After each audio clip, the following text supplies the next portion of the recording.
On News Express, Tinubu signs bill to establish Federal University in Ogoni, Rivers State. On the business, anxiety over all output exploration has 55 licenses expire this year. And on the first scene, Keir Starmer first UK PM to join the EU meeting since Brexit. And on sports, Spain's former football buzz on trial over the World Cup keys. Hello and welcome to News Express on Global Television, coming to you live from the nation's capital, Abuja. I'm Edikan Michael. A quick reminder that Global Television is on DS3 channel 365 and Star Times channel 276, free to air on Nicomsat. President Bola Tinubu has officially signed the bill establishing the Federal University of Environmental Technology in Ogoni, Rivers State. Special Advisor to the President on Policy Communication, Bola Daniel, emphasized that the move aligns with the Tinubu administration's renewed hope agenda, which prioritizes correcting past inequalities and building inclusive institutions for balanced national development. And now the chairman of Economic and Financial Crimes Commission, Olokayede, says some Nigerians complain of corruption but support corrupt leaders in various ways when they are persecuted. Speaking in Abuja during a visit by officials of the Center for Crisis Communication led by Chris Olokayede, the commission's boss pointed out that the contradiction in public attitude was in that while Nigerians decry corruption, they often support and defend corrupt leaders when they are persecuted. Olokayede say that the fight against corruption required collaboration between the government and the citizens, adding that progress requires collective commitment to integrity and accountability.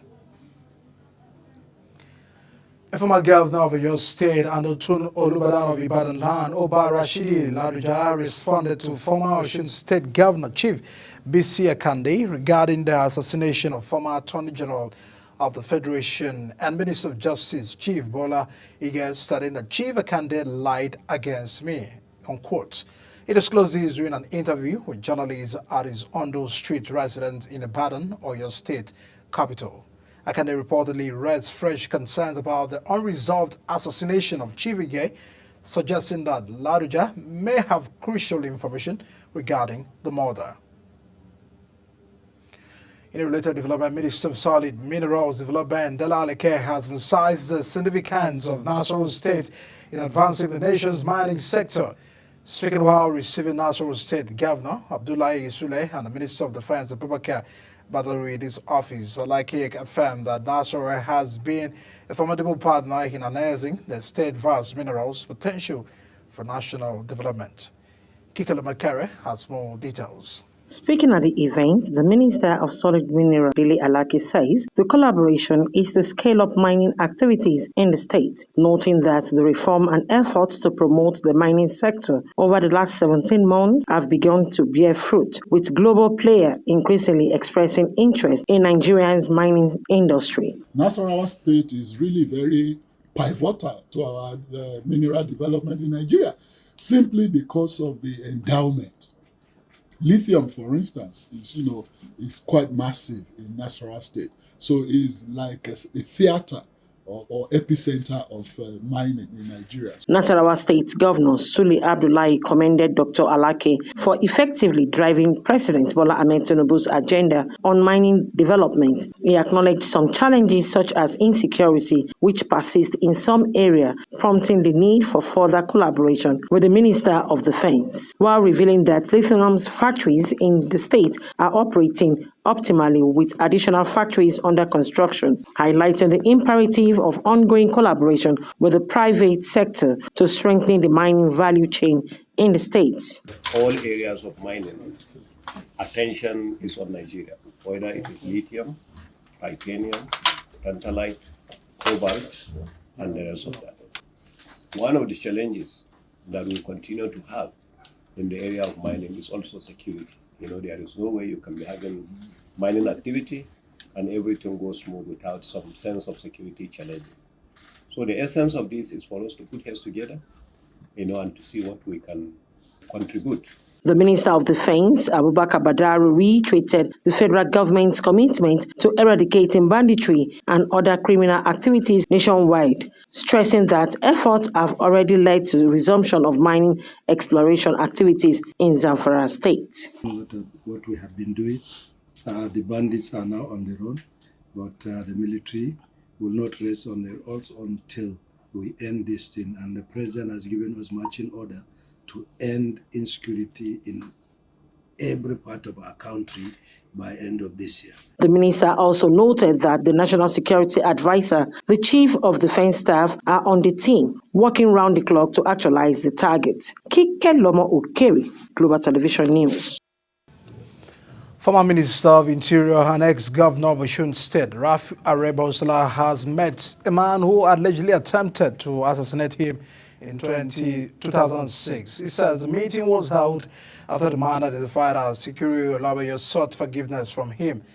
Aregbesola disclosed this in a Facebook post, saying that the man visited him after calling a local radio station in Osoba, Osun State capital, to ask for his pardon. The former governor, who described God as the ultimate forgiver, prayed for divine mercy for both himself and his attacker. The Edo State House of Assembly has urged the State High Court to affirm the suspension of the chairman of the 18 local government areas of the state. In a suit filed on January 28, 2025, the House seeks a declaration that by virtue of the provisions of Section 20B of the Local Government Law 2000, Edo State, the first claimant, has the power to suspend a chairman and a vice chairman of the Local Government Council in Edo State. The House had on December 17, 2024, suspended all the local government chairmen and their deputies for what it described as insubordination to Governor Monday Okpebholo. The personal assistant to President Bola Tinubu on Constituency Affairs, Khadijat Karim, has urged youths, particularly students in the Southwest, to take full advantage of the federal government student loan. This speaking at a town hall meeting with key stakeholders in Oyo State held at Koto Hotel in Okolaba, Ibadan, Karim expressed concern over the low participation of the students in the region compared to other parts of the country. She emphasized that the loan does not require collateral, only a letter of admission, and urged parents and guardians to inform the children about the opportunity. Former Labour Party presidential candidate Peter Obi has congratulated Nigerian singer Temilade, popularly known as Tems, on a victory in the Best African Music Performance category at the 67 Grammy Awards. He celebrated our achievement while commending the remarkable success of Nigerian youth in the entertainment industry. Taken to social media, Obi expressed his joy over the growing global recognition of Nigerian talent across various fields, particularly in the world of entertainment. He also lauded the contribution of all the Nigerian artists who received the Grammy nominations, emphasizing the nation's abundant talent pool that continues to earn global recognition. And now, following the confirmation of Ebola virus disease outbreak in Uganda, the Nigeria Center for Disease Control and Prevention has intensified surveillance at the country's point of entry, including airports. The agency also advised Nigerians to avoid non-essential travel to affected countries. In the publicly held advisory issued by the NCDC Director General Dr. Jide Idris, the agency emphasized that there are currently no reported cases of Ebola in Nigeria. Meanwhile, the National Orientation Agency in Bayelsa State says it has commenced sensitization to alert the resident of an outbreak of cholera in the state. It was reported that the statewide sensitization followed confirmation of the outbreak by the State Commissioner for Health, Professor Sifa Brisi, on January 26. That is State Director of the NOA in the Bayelsa State, Grace Olobio, in a statement called on residents to be vigilant and embrace beta hygiene. On a sad note, the US-based Nigerian cardiologist Dr. Ikenna, who reportedly held his estranged partner and their children hostage at gunpoint for 3 hours before taking his own life when the police arrived, his father-in-law, Francis Van Larry, has alleged.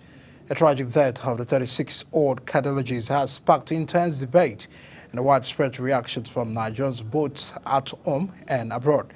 Initially believed to have taken his own life due to financial strain from a 15,000 monthly child support ruling, new revelations suggest that his final moments were for more disturbing. Troops of the 6th Brigade Nigerian Army and Sector 3 of Operation Wield Stroke have successfully dismantled a notorious bandits camp in Agwan Bala within the Karim Lamido local government area of Taraba State. The brigade's acting spokesperson, Captain Oni Holobode, in a statement says the operation was executed following credible intelligence on the movement of suspected bandits in the area. Upon reaching the camp, the troops came under fire but swiftly responded, neutralizing one bandit. In a surprising turn, 23 others comprising 19 men and 4 women surrendered without resistance.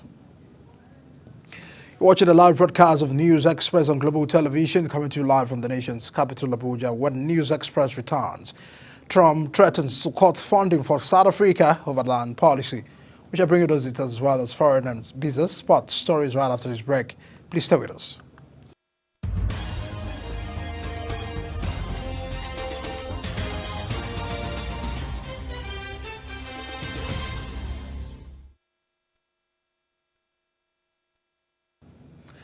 Welcome back. Many thanks for staying with us here on News Express. And now to business. Over 55 oil licenses across all blocks in the Niger Delta will expire before the end of 2025, with affected operators yet to know the fate of their assets. And this comes as the prospect of oil production in the northern region lingers 2 years after former President Muhammadu Buhari flagged off the commercial production at the $3 billion Kolamani Integrated Development Project. While Nigeria's rig activity peaked in the middle of the last year, with active rigs increasing from the 29 in January to 38 in July and August before stabilizing at around 37 through November, the drilling activities at the Benue-1 exploration well in the Nasarawa state, which was stalled due to issues with the hull and equipment breakdown, has not made serious progress. Annual inflation slowed in Turkey in January for the 8th consecutive month, according to official figures, and our consumer prices rose by 42.1% year-on compared to the 44.3% a month earlier. Figures from the Turkey's Statistics Institute said Turkey has experienced double-digit inflation since 2019, making life increasingly more expensive for millions of people, notably hitting the costs of education, housing, healthcare, and restaurants and hotels. And more on the world of business, European stocks slumped at the open Monday after U.S. President Donald Trump says he will impose EU tariff after launching trade wars with Canada, China, and Mexico. The Paris and Frankfurt stock market initially shed more than 2%, driven down by heavy losses to auto markets, while London's drop was less sharp after Trump indicated that Britain will likely avoid immediate tariffs. Now, around 20 minutes after the open markets were slightly firmer, with the Frankfurt down 1.6% and London losing 1%. Back home to Nigeria, federal government it spends 200 billion naira to subsidize electricity monthly. According to the government, these amounts benefit 25% of Nigerians rather than those who truly need assistance. The special advisor to the President Bola Tinubu on energy, Olu, said these in a statement. Meanwhile, the federal government has emphasized the importance of state committing 10% counterpart funding to qualify for participation in the Rural Assets and Agricultural Marketing Project. The Minister of State for Agriculture and Food Security, Senator Aliyu, said these during the opening session of the 18th Rural Assets and Agricultural Marketing Project Implementation Support Mission held in Abuja. Abdullahi underscored the crucial role the Rural Assets and Agricultural Marketing Project plays in transforming rural agriculture by improving access to market and enhancing infrastructure. And now on the front scene, a dispute between the United States Agency for International Development and the government task force has escalated after 2 security officials were placed on leave for denying access to representatives from the Department of Government Efficiency, a task force led by Elon Musk. Now, following the incident, Musk, via his social media platform X, openly criticized the USAID, calling it a criminal organization and stating time for it to die, in quotes. According to report, the dispute arose when the personnel were initially denied entry to restricted areas due to lack of security clearances. U.S. President Donald Trump says he will cut off future funding to South Africa over allegations that it was confiscating land and allegedly treating certain classes of people badly. Last month, President Cyril Ramaphosa signed into law a bill that allows land seizures without compensation in certain circumstances. Now, land ownership has long been a contentious issue in South Africa, with most farmland still owned by the white people 30 years after the end of the racist system of apartheid. 15 people, including 14 women, have been killed in a car bomb attack on a vehicle transporting agricultural workers in the northern Syria, first responder says. Another 15 women were wounded by the blasts on the outskirts of the city of the Manbij of the Aleppo, according to the Syrian Civil Defense. An agency, which also known as a Wife Helmet, said some of the wounded were in a critical condition and warned that the death toll might rise. And now Sir Keir Starmer is heading to Brussels to join a gathering of European Union leaders, the first time a British Prime Minister has done so since the Brexit. And now Starmer is heading over the English Channel for talks focused on the defense and security cooperation, and will also meet NATO Secretary General Mark Rutte. The trip is part of what he calls a reset between the UK and the European Union. And now moving to sport, Britain and Ahov Alibouen has set to announce the signing of Greek forward Stefanos in a 22 million euros, while the transfer is said to be completed in July. Now the striker will remain on loan at German club for the rest of the season. Football transfer expert Fabrizio confirmed the development via reports on X, stating that the 18-year-old has already completed his medical ahead of the summer move. A few hours after President Donald Trump announced that he will impose stiff tariff on Canada, hockey fans in the capital Ottawa about the step in during the National Hockey League game against a visiting U.S. team. Now, during the National Basketball Association game between the Toronto Raptors and the Los Angeles Clippers, it happened again, continuing throughout the song and almost joined out the 15-year-old singer's arena performance. Now, the vocal displeasure from usual respectful fans is a clear sign of Canadians' deep dismay at President Trump's move to hit its nearest ally with punitive taxes, which threatens to spark an unprecedented trade war on a North American context. More on the world of sport, the former president of Spain's Football Federation, Luis, goes on trial on Monday, accused of sexual assault for kissing the player Jenny, in a case which has fed into wider discussions about the sexism and consent. Amozo is scheduled to appear as a witness on the opening day, having traveled from Mexico, where she plays club football. The trials run until 19 February. Our Spanish players received their medals after defeating England in Sydney to win the 2023 World Cup. They grabbed her by the head and kissed her on the lips. Back home, President Bola Tinubu has officially signed a bill establishing the Federal University of Environmental Technology in Ogoni, Rivers State, on her headlines as we wrap up the news. Tinubu signs the bill to establish Federal University in Ogoni, Rivers State. On the business, we told you earlier that over 55 hall licenses across all blocks in the Niger Delta will expire before the end of 2025, but affected operators yet to know the fate of their assets.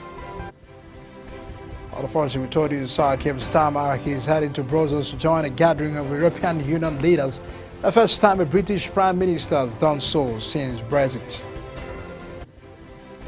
On sports, the former president of Spain's Football Federation, Luis, goes on a trial on Monday, accused of sexual assault for kissing the player. And as the package on News Express, a quick reminder that Global Television is on DSTV channel 365 with the start time, channel 276. Free to have NICOMSAT. Kindly follow us on all streaming media platforms using @Global TV NG. On behalf of the entire production team, we say thank you for joining us on News Express. My name is Edika Michael. See you again.